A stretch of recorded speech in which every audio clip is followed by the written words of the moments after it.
नमस्कार. काल रात्रीपासून आपल्या जळगाव जिल्ह्यामध्ये खूप मोठ्या प्रमाणात पाऊस पडतो आहे. नदी नाल्यांना पूर आलेला आहे आणि आज रात्रीसुद्धा हाय अलर्ट दिलेला आहे.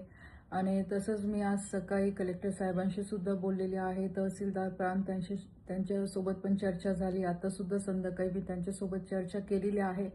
प्रशासनाच्या वतीने सगळी काळजी घेतली जाते आहे, पण आपण सुद्धा लोकांनी सगळ्यांनी काळजी घेतली पाहिजे.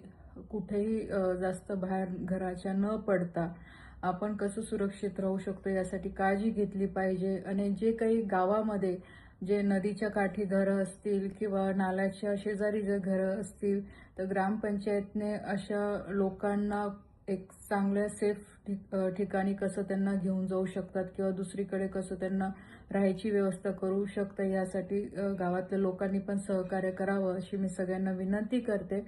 नक्कीच प्रशासन आपल्या पद्धतीने पूर्णपणे सहकार्य करतं आहे, पण आपणही सगळ्या लोकांनी आपल्या आपल्या परीने गावातल्या लोकांना मदत करावी आणि काळजी घ्यावी अशी मी आपल्या सगळ्यांना विनंती करते. धन्यवाद.